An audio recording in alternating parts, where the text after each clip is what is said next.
राजू और भीम दो आदमी एक ही गांव में काम के लिए गए। राजू बहुत अक्लमंद था और भीम जैसा उसका नाम वैसे ही वो बहुत शक्तिशाली था। वो आराम से कितना भी भार हो उठा सकता था। उस गांव में एक बहुत बड़ा लकड़ियों का व्यापारी रहा करता था। वो दोनों उसके पास काम मांगने गए। तब वो व्यापारी उनसे कहने लगा, जंगल जाकर लकड़ी काटनी पड़ेगी, क्या तुम दोनों से ये हो पाएगा? हाँ हो जाएगा। ये तो कोई मुश्किल का काम नहीं। तब व्यापारी ने जवाब दिया, तुम दोनों जितने पेड़ एक दिन में काट कर लाओगे उस हिसाब से ही तुम्हें पैसे मिलेंगे। वो दोनों कुल्हाड़ी लेकर जंगल गए। पहले दिन होने के कारण वो दोनों बहुत उत्साहित थे और जोर जोर से पेड़ काटने लगे। भीम ज्यादा ताकतवर होने के कारण बहुत जल्द ही 10 पेड़ काट चुका था। राजू के लिए ये मुश्किल काम था, पर उसने भी कर दिखाया और 10 पेड़ काट डाले। दोनों का ये काम देखकर व्यापारी ने उन्हें शाबाशी दी और अच्छा खाना दिया। खाना खाने के बाद वो दोनों एक पेड़ के नीचे आराम से सो गए।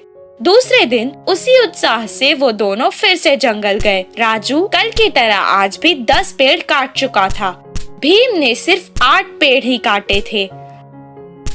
हर रोज राजू 10 पेड़ काटता और भीम एक दिन 6 पेड़, तो दूसरे दिन 4 पेड़, फिर 2 पेड़, ऐसा करके काम कम करते रहा था। तब भीम खुद से कहने लगा, क्या हो गया है मुझे? क्या पेड़ काटने की वजह से मेरी ताकत कम हो गई है? वो व्यापारी के पास आया और कहने लगा, साहब, मेरी तबीयत खराब होती जा रही है। मुझसे ये पेड़ काटने का काम अभी नहीं होगा। मैं वापस चला जाता हूँ। अच्छा ठीक है, एक बार तुम्हारी कुल्हाड़ी तो दिखाओ। भीम जाकर कुल्हाड़ी लाया, उसे दे दी। व्यापारी ने उस कुल्हाड़ी को देखा। इतने दिन से तुम बस अपने बल का प्रयोग कर रहे थे और बुद्धि का नहीं। एक बार पेड़ काटने के बाद अगर कुल्हाड़ी को तेज नहीं किया तो वो मुंड हो जाती है। इसलिए हर बार कुल्हाड़ी को तेज करते रहना चाहिए। राम ने अपनी बुद्धि का इस्तेमाल किया और इसलिए वो इतनी कम मेहनत करके भी ज्यादा कमा रहा है। तुम इतनी छोटी बात नहीं समझ पाए।